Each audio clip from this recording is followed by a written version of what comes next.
Got lots to get to here. I don't know if you saw it, but you have been a big supporter of Donald Trump, and everything's all things Trump. Everybody wants to know where everyone stands. You've been a supporter of Donald Trump, and over the weekend, Carlos Gutierrez, who was the Commerce Secretary under George W. Bush, told Jake Tapper that a combination of Donald Trump's protectionism and tax cuts is a disaster. Now, this is a Commerce Secretary under a Republican administration, a Republican. What is it that you see in Donald Trump that Carlos Gutierrez doesn't see? Oh, I thought we were going to talk about Alex Rodriguez. Instead, you want to go straight into Trump. Yes. Wow. Hey, in all seriousness, McGraw, we're down to two choices. I supported Marco Rubio in the primary. I would have loved to have had Marco Rubio on the ballot right now.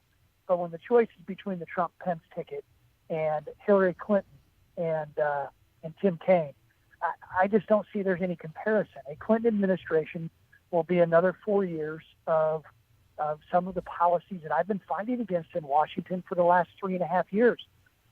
Donald Trump needs to get some thicker skin, McGraw. He can't worry about every single criticism that comes his way. He made a very good choice on Mike Pence as VP, and I think that bodes well for somebody who, if he can reset his campaign over the next 80-some-odd days, and he's running out of time to do that, I think the American people might give him the benefit of the doubt and put him in the White House. 50 Republican foreign policy experts have that same decision, right? It's a choice of 2 or 4, depending on if you want to expand it to some of the third parties. But 50 Republican foreign policy experts, some head of the CIA, I mean, these are big, powerful names, came out and said Donald Trump is dangerous to our foreign policy. You agree with that?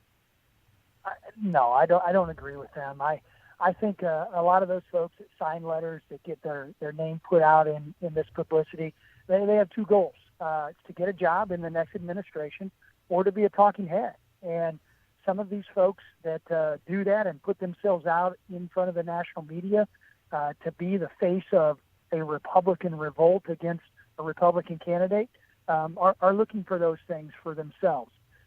In this case, Donald Trump has to prove to them that he's going to have the temperament to be able to address national security issues. Both candidates are beginning to get briefings on national security issues, and some of those issues I would never have been aware of until I went to Congress. Now, he's going to have to prove to the American people, Trump is going to have to prove to the American people that he's got a good national security footing. And I think Mike Pence, as a member of Congress on September 11th, he was in Congress when some of the things that were implemented into law were put in place to protect America from terrorism.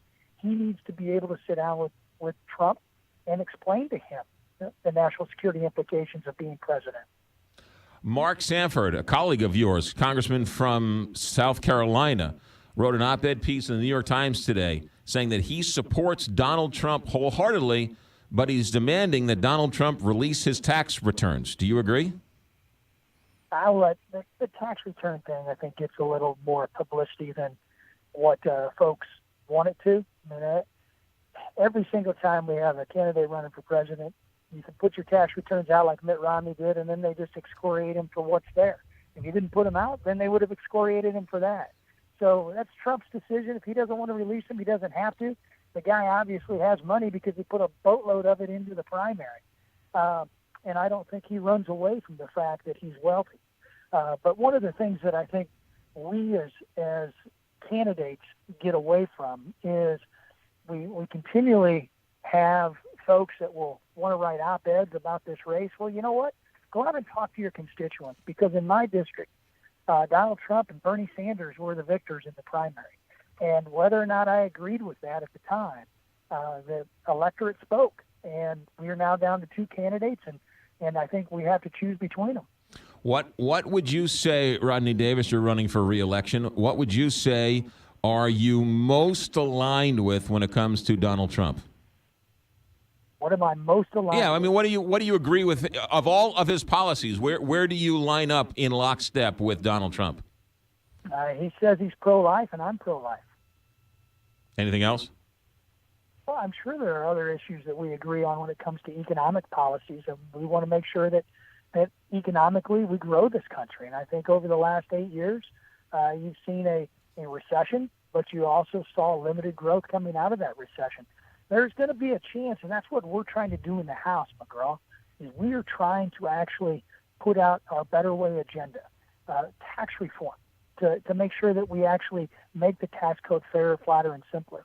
We are also working on many issues regarding getting the VA to be able to be a service that our veterans don't have to call their congressman to get a doctor's appointment to. I think that's another area where he and I will agree wholeheartedly that we need to see some change at the administrative level there. If Hillary Clinton did not release her tax returns, you're okay with that then? I think on the tax return issue, I've always said that's going to be up to the individual candidates. But I mean, going forward, you'd be okay if Democrats in the future did what Donald Trump did and just did not release their tax returns? In my entire political career, I have never called on anybody to release their tax returns, Republicans or Democrats. Do you release your tax returns as a congressman? Never been asked. Never been asked. Would you if you've been asked?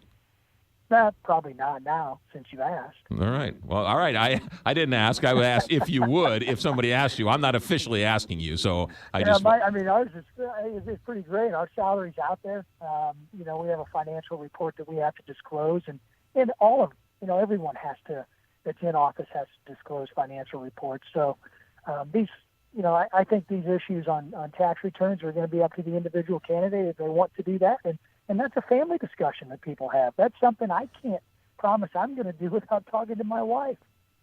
That is Congressman Rodney Davis, who is stuck in traffic, but kept his. I'm in your parking lot now. All right. Well, kept his commitment to come on the show, even though he was stuck in the parking lot and stuck in traffic. Congressman Rodney Davis, thanks for checking in. You're always welcome here. Thanks, buddy. Take care, Miguel. You got 827 here, Big 550.